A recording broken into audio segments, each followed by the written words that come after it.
Vous écoutez la chaîne 2, il est 12h.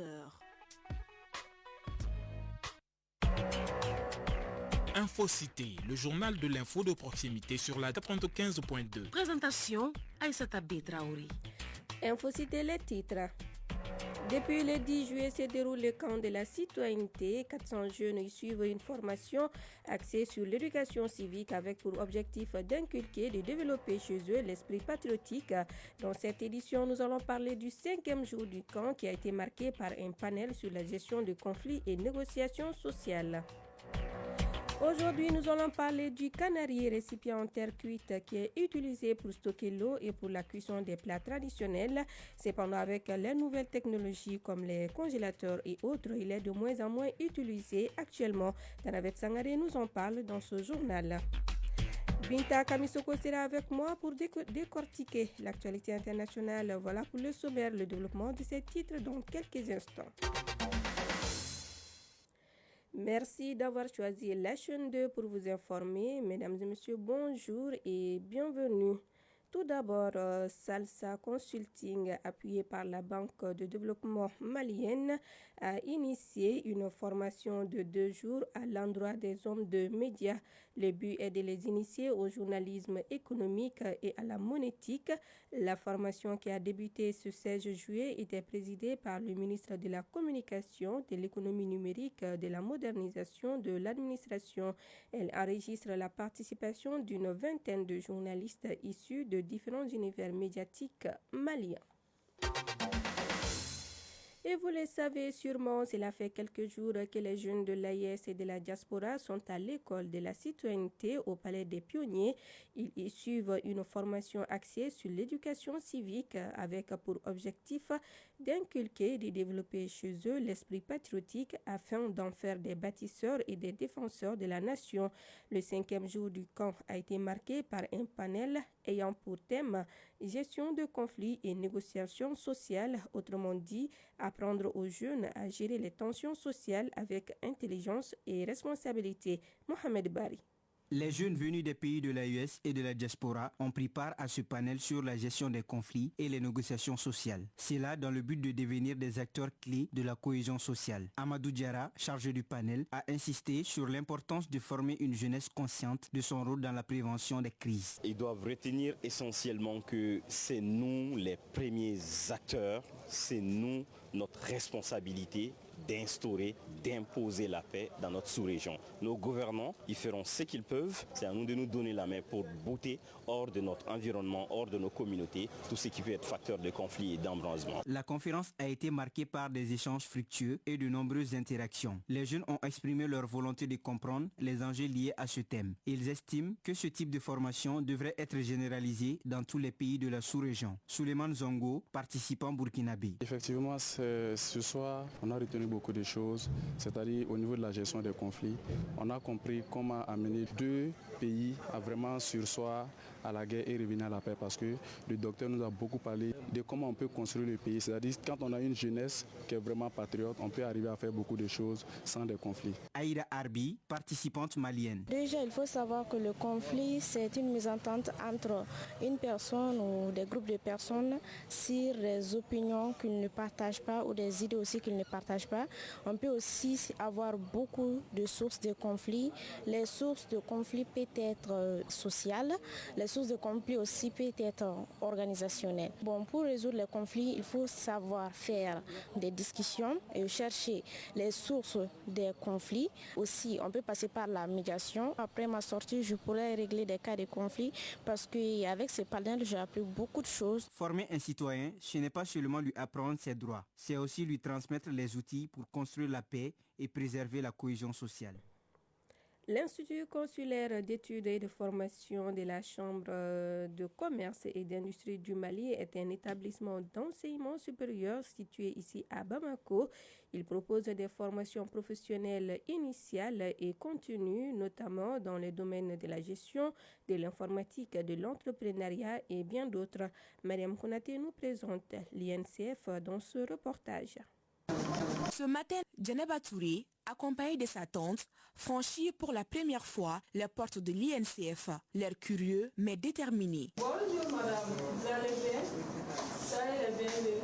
Elle vient s'inscrire à l'une des formations proposées par l'établissement. J'ai entendu parler de cet établissement et je pense que ça ferait mon affaire pour cette année. Comme elle, de nombreux jeunes voient en l'INCF une opportunité de se former à des métiers d'avenir. Ali Draman Onguiba, étudiant en première année de logistique. J'ai choisi cet établissement à cause d'un ami qui m'a expliqué l'importance de cet établissement. La méthode d'apprentissage, elle est bonne. L'INCF, c'est aussi une infrastructure impressionnante, un bâtiment moderne d'une superficie de 2680 mètres carrés, comprenant des amphithéâtres, plusieurs salles de cours et des équipements adaptés aux standards actuels. Mohamed Suntoura, enseignant. Les cours, c'est à deux niveaux. La première, donc, on a ce qu'on appelle les cas pratiques. Il y a les cours théoriques aussi qu'on procède, ça arrive des fois à la formation. Il y a des outils numériques.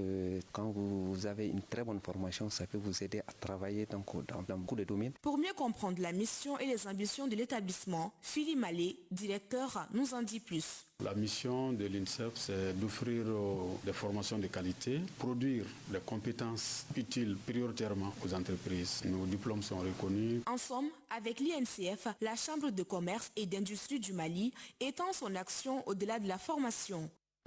À présent, le tour d'horizon de l'actualité internationale. Bonjour Binta Kamisoko. Bonjour Aïssata. Alors aujourd'hui, l'actualité internationale, nous allons commencer au Nigeria où Aliko Dangote lance un projet de port maritime majeur. Aliko Dangote, l'homme d'affaires nigérien désigné homme le plus riche d'Afrique par Forbes, a adressé une demande aux autorités visant à construire le port le plus grand et le plus profond du Nigeria à Olokola. Selon Bloomberg, ce port stratégique facilitera surtout les exportations de gaz naturel liquéfié. De plus, il centralisera le flux d'engrais et améliorera l'interconnexion entre les infrastructures du groupe Dangote et les marchés régionaux d'Afrique de l'Ouest, optimisant l'efficacité logistique. Et en République démocratique du Congo, les jeunes filles enceintes sont désormais autorisées à poursuivre leurs études. Tout à fait. Une note circulaire signée le lundi 14 juillet par le ministère de l'Éducation nationale interdit désormais toute exclusion liée à une grossesse, une mesure qui vient corriger une vieille inégalité entre les garçons et les filles. La note circulaire du ministère précise qu'aucune sanction ou exclusion ne sera tolérée en raison d'une grossesse, une directive qui s'applique dès sa signature et qui devra être relayée dans tous les établissements du pays. Au Maroc, la croissance économique devrait ralentir de 4% en 2026. En effet, ces prévisions viennent de l'Agence officielle des statistiques du pays, le HCP. C'est une baisse par rapport aux 4,4% prévus pour 2025. Les chiffres ont été publiés mardi et le ralentissement est attribué aux incertitudes du commerce mondial. Elle entraîne une fragmentation du commerce international. Cela limiterait la reprise de la demande étrangère pour les produits marocains. Le HCP a fondé ses projections sur une hypothèse précise. Il s'agit d'une récolte de blé moyenne et d'une baisse de la demande étrangère pour les exportations marocaines. C'est la demande intérieure qui continue de tirer les importations. Et aux États-Unis, le président envisage d'imposer des droits de douane de plus de 10% pour des pays des Caraïbes et d'Afrique. De retour d'un voyage à Pennsylvanie, le président Donald Trump s'est adressé aux journalistes, ajoutant que son administration fixera un tarif unique à au moins 100 pays. Le secrétaire au commerce a précisé que les pays dont les marchandises seraient taxées à ces taux se trouvaient en Afrique et dans les Caraïbes, des régions qui ont généralement des échanges commerciaux relativement modestes avec les États-Unis et qui n'ont pas grand-chose à voir avec les objectifs de M. Trump en matière de réduction des déséquilibres commerciaux avec le reste du monde. C'est tout. Merci beaucoup, Binta Kamisoko, pour toutes ces nouvelles. Et je vous le disais dans les titres, le Canari désigne un grand récipient en terre cuite utilisé pour stocker l'eau et pour la cuisson des plats traditionnels. Cet objet est donc bien plus qu'un simple ustensile. Il est un élément essentiel de la vie quotidienne et culturelle malienne. Aujourd'hui, avec les fruits des nouvelles technologies comme les congélateurs et autres, il est de moins en moins utilisé actuellement. Tanavet Sangaré nous en parle dans ce reportage. Le canari, de par sa capacité à conserver l'eau fraîche, est indispensable dans les foyers, surtout dans les zones où l'accès à l'eau potable est limité. Il est souvent offert à la jeune mariée, symbolisant l'union et la cohésion du couple et de la famille. Aïssata Chérif Aïdara est mariée depuis une vingtaine d'années. Elle se souvient encore des conseils de sa maman et de ses tantes sur l'utilité du canari. Le canari est souvent associé à des rites et des traditions. Sa présence dans la cuisine malienne est un symbole de la vie domestique et de l'hospitalité. Par exemple, dans la famille, la femme qui a le canari, le plus souvent, c'est chez elle que les enfants vont pour boire. Le canari était ce que la marmite sert aujourd'hui, Awadjibo, ménagère. Il peut être utilisé pour préparer de nombreux plats, notamment des ragoûts et des sauces mijotées à basse température comme le kedjenou. Il est considéré comme un symbole de la famille et du foyer. Mais depuis l'arrivée des nouvelles technologies, il est en voie de disparition. Assitan Diakité, traditionnaliste. Le canari est un objet omniprésent dans les foyers maliens, témoignant de la vie quotidienne et des traditions culinaires. Même le sable qui se trouve en dessous a une signification. C'est ce qui permet à l'eau d'être fraîche. Il sert à préparer et conserver les médicaments traditionnels. Il est interdit aux femmes de détruire les canaris au risque de perdre leur foyer. Autrefois, on ne retrouvait qu'un seul canari et bol dans une famille. Cela signifie la paix et l'union familiale. On constate aujourd'hui que les femmes donnent plus de valeur au congélateur qu'au canari. Amadou Tankara, chef de famille. Certains de nos ustensiles traditionnels utilisés dans la cuisine tentent à disparaître au profit d'objets modernes. Ils sont malheureusement ignorés par la jeune génération. Nene Djane, conseillère conjugale. Avant le départ de la mariée dans sa belle famille, sa mère prend l'eau fraîche du canari pour qu'elle boive. C'est symbolique. Elle souhaite que sa fille ait la paix du cœur dans sa nouvelle vie. Même quand une femme se dispute avec son mari, si elle donne l'eau du canari à ce dernier, cela pourra baisser la tension entre les deux.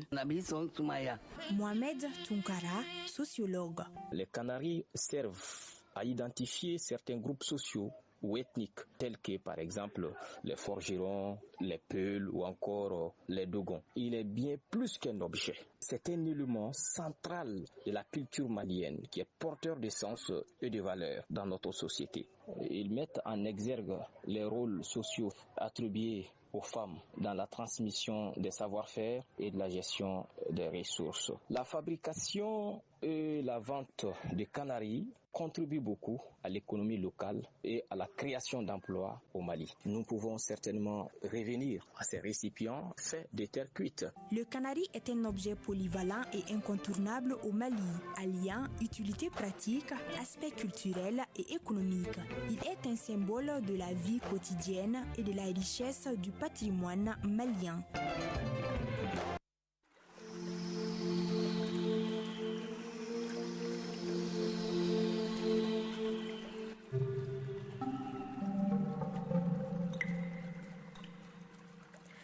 Les nouvelles du temps avant de nous séparer, le thermomètre affiche actuellement sur Bamako et environ 32 degrés. La maximale attendue sera de 33. Le soleil se couchera à 19h passé de 2 minutes.